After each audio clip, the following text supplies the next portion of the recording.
Hello students, today I am going to explain you chapter number 16 भारतीय संस्कृति में गुरु शिष्य का संबंध, जिसके लेखक है श्री आनंद शंकर माधवन। भारतीय संस्कृति में गुरु और शिष्य के संबंध को बड़ा ही आदरपूर्वक देखा जाता है।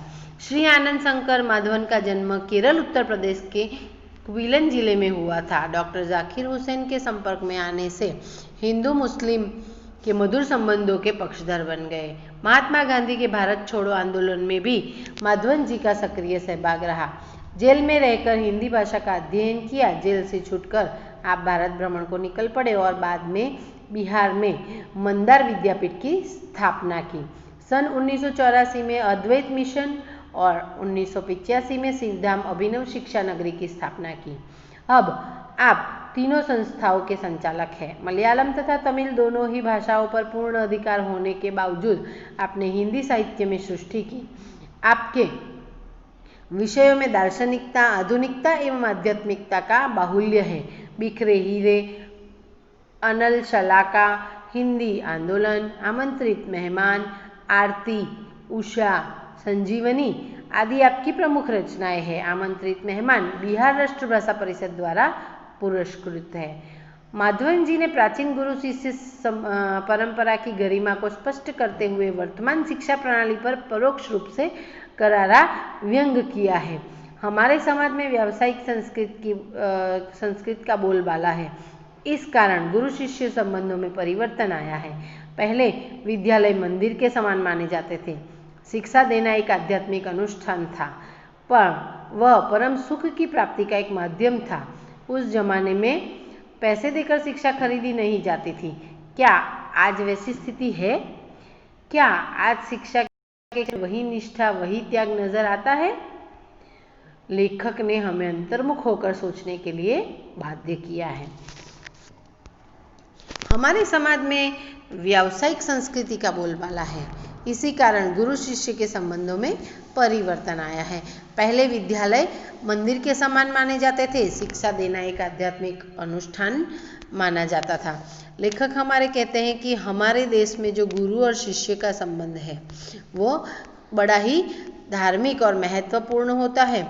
पहले के ज़माने में विद्यार्थी जो थे वो गुरुकुल में अभ्यास करते थे। एक आध्यात्मिक, किसी को शिक्षा देना एक आध्यात्मिक अनुष्ठान था। पहले के ज़माने में इस प्रकार पैसे देकर विद्या खरीदी नहीं जाती, परंतु आज के समय में शिक्षा देना पेट पालने का एक साधन बन गया है। आज इसीलिए गुरु और शिष्य का संबंध भी बदल गया है, उसमें परिवर्तन आ गया है।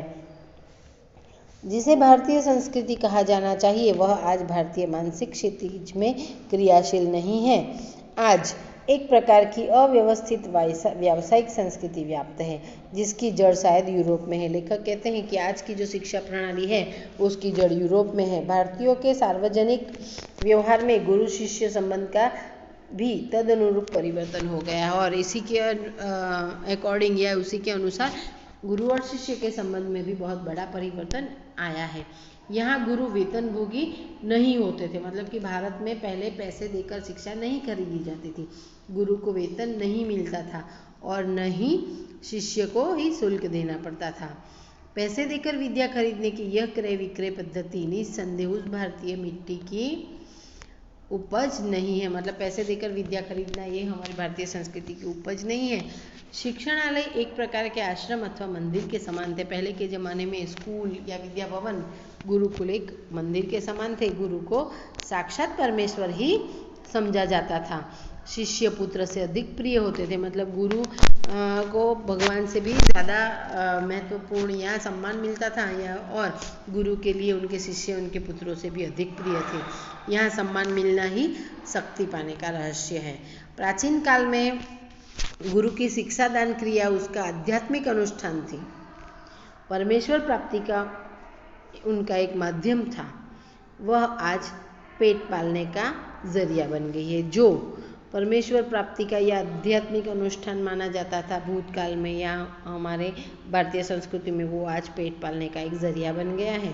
प्रारंभ में विवेकानंद को भारत में महत्वपूर्ण स्थान प्राप्त नहीं हुआ, पर जब उन्होंने अमेरिका में नाम कमा लिया तो भारतवासी दौड़े दौड़े मालाएं लेकर स्वागत करने रविंद्रनाथ ठाकुर को भी जब नोबेल पुरस्कार मिला तो बंगाली लोग दौड़े यह रागा लापते हुए अमोदेर ठाकुर कठोर सपूत। मतलब जब व्यक्ति विदेश में नाम कमा लेता है तभी भारत में उस व्यक्ति को सम्मान मिलता है या उसकी कीमत जानी जाती है। यही हमारे लेखक हमें समझाना चाहते हैं। जब व्यक्ति भारत में रहकर अच्छा काम करता है तब उसका कोई मूल्य नहीं, पर विदेश में अगर उसने नाम कमा लिया तो उसको बहुत ही सम्मान मिलेगा। दक्षिण भारत में कुछ समय पहले तक भरतनाट्यम और कथकली को नहीं पूछता था, पर जब उसे विदेशों में मान मिलने लगा तो आश्चर्य से भारतवासी सोचने लगे, अरे हमारी संस्कृति में इतनी अपूर्व चीज़ें भरी पड़ी थी क्या? यहाँ के लोगों को अपनी खूबसूरती नहीं नज़र आती। मतलब भरतनाट्यम और कथकली या हमारी भारतीय संस्कृति जो विदेश में पूजी जाती है, तो भारत में रहने वाले लोगों को उसकी कीमत नहीं मालूम, उसकी महानता नहीं मालूम, परंतु जब विदेशी लोग उसे मान सम्मान की नज़र से देखते हैं तब भारतीय लोगों को पता चलता है कि क्या सचमुच ये हमारी संस्कृति है या हमारी संस्कृति में इतनी महान चीज़ें हैं। तो हमें अपनी ही चीज़ें नहीं दिखाई देती, मगर पराये के सौंदर्य को देखकर हम मोहित हो जाते हैं। जिस देश में ज्ञान पाने के लिए मैक्स मुलर ने जीवन भर प्रार्थना की, उस देश के निवासी आज जर्मनी विलायत जाना स्वर्ग जैसा मानने का अनुभव करते हैं। ऐसे लोगों को प्राचीन गुरु शिष्य संबंध की महिमा सुनाना गधे को गणित सिखाने जैसा व्यर्थ प्रयास ही हो सकता है। लेखक कहते हैं कि भारत में इतने महान लोग हैं या इतनी महान विद्यापीठें थी कि जहाँ पर प्रवेश पाना या वहाँ पर अभ्यास पाना विदेशी लोगों के लिए मुश्किल काम था, या वो अपने आप को नसीब वाले या बहुत ही लकी समझते थे कि अगर भारतीय विद्यापीठों में उन्हें पढ़ने का अवसर मिलता। और हमारे जो भारतीय लोग हैं वो विदेश की ओर पढ़ने के लिए दौड़ लगा रहे हैं, तो उनको ये सब समझाने का कोई मतलब ही नहीं है। एक बार सुप्रसिद्ध भारतीय पहलवान गामा मुंबई आए। उन्होंने विश्व के सारे पहलवानों को कुश्ती में चैलेंज दिया। अखबारों में यह समाचार प्रकाशित होते ही एक पारसी पत्रकार ने उत्सुकतावश उनके निकट पहुंचकर उनसे पूछा, साहब विश्व के किसी भी पहलवान से लड़ने के लिए आप तैयार हैं? तो आप अपने अमुक शिष्य से ही लड़कर विजय प्राप्त करके दिखाओ। तो एक पत्रकार पूछता है गामा से कि आप किसी भी विश्व के किसी भी व्यक्ति से विजय प्राप्त करते तो अपने ही शिष्य के साथ लड़कर विजय प्राप्त करके दिखाए। गामा आजकल के शिक्षा क्रम में रंगे हुए नहीं थे, मतलब वो पौराणिक गुरु शिष्य के संबंध में मानते थे, इसलिए इन्हें इन शब्दों ने हैरान कर दिया।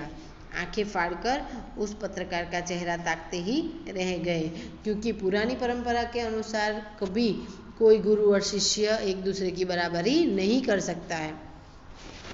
बाद में धीरे से कहा, भाई साहब मैं हिंदुस्तानी हूँ, हमारा अपना एक निजी रहन सहन है, शायद इससे आप परिचित नहीं हैं। जिस लड़के का आपने नाम लिया है वह मेरे पसीने की कमाई, मेरा खून है और मेरे बेटे से भी अधिक प्यार है। इसमें और मुझ में फ़र्क ही कुछ नहीं है।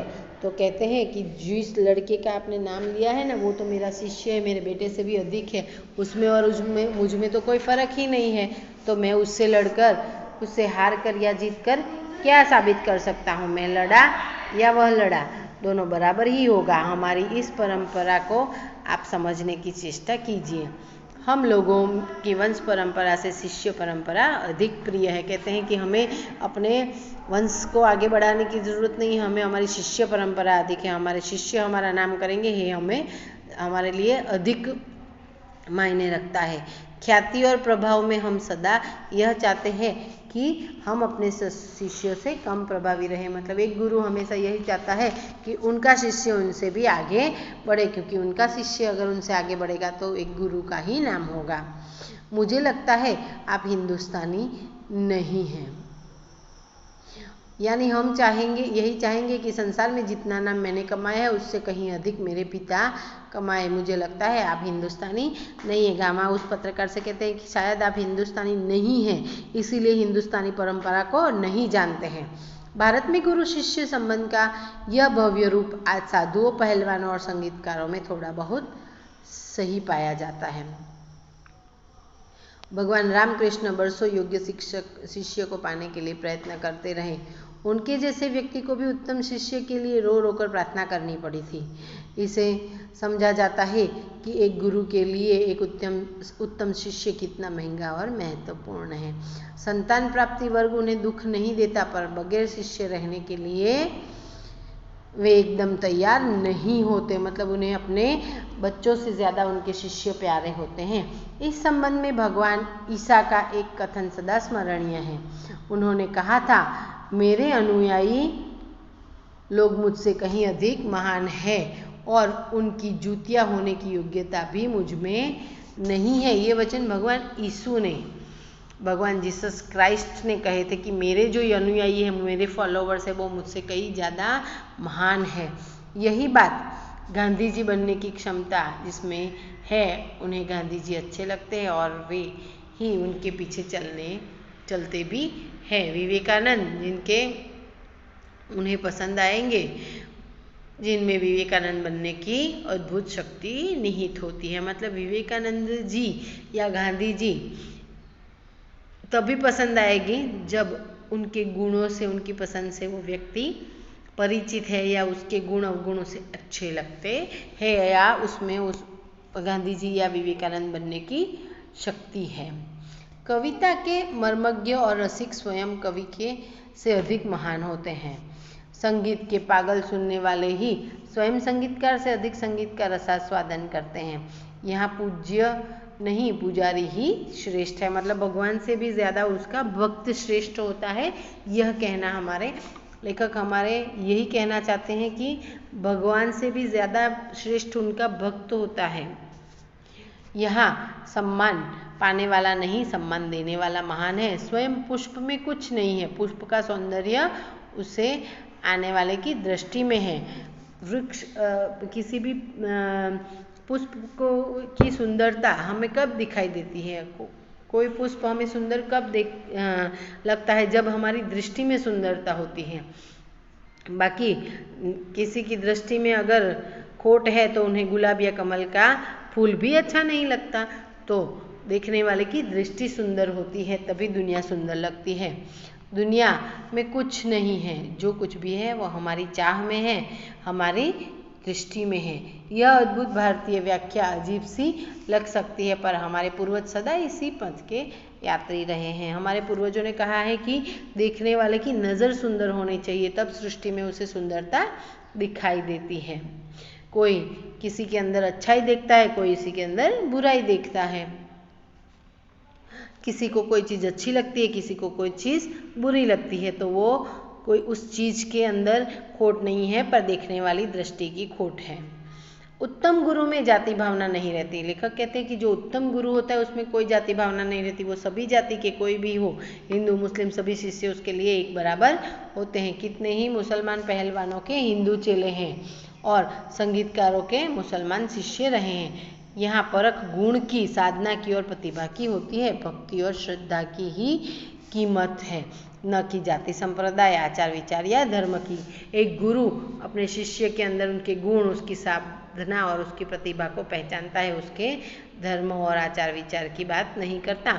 मुझे क्या लिखाया था एक विद्वान मुसलमान ने ही, उन्होंने कभी नहीं सोचा कि यह हिंदू है और मुसलमान बनाना चाहिए। पुराने ज़माने में मौलवी लोग बड़े बड़े रामायणी होते थे। मतलब एक मौलवी, एक मुसलमान होने के बाद भी वो रामायण बहुत अच्छे से गाकर सुना सकते थे। और आज देहातों में भरत मियाँ, रंजित मियाँ आदि अधिक संख्या में दिखाई देते हैं। आज के गुरु भी सिर्फ सेवा लेने में ही चतुर है, देने में नहीं। उपनिषदों में आचार्यों ने कहा है, सेवा देने की चीज़ है, लेने की नहीं। सेवा लेने के अधिकारी। सेवा किसको लेनी चाहिए? तो बच्चे, रोगी, असहाय और वृद्ध। बच्चों को परमेश्वर की मूर्ति के रूप समझा जाता है। सेवा रूपी पूजा से उनकी शक्ति को प्रज्वलित करने की क्षमता और सहृदय रखने वाले ज्ञानी और तपस्वी पुरोहित आजकल के गुरु नहीं रह गए। किसी भी देव मंदिर की मूर्ति की शक्ति उतनी ही मात्रा तक ही संभव है जितनी मात्रा तक उसके पुजारी की भाव पूजा में नैवेद्यिक भावना भरी जाती है। मतलब आज का जो गुरु है वो पहले के गुरुओं की भांति पूजनीय नहीं रहा है। गुरु तब तक ही पूजनीय होता है जब उसके शिष्य उसके प्रति अपना प्रेम भाव या पूजनीयता प्रकट करें।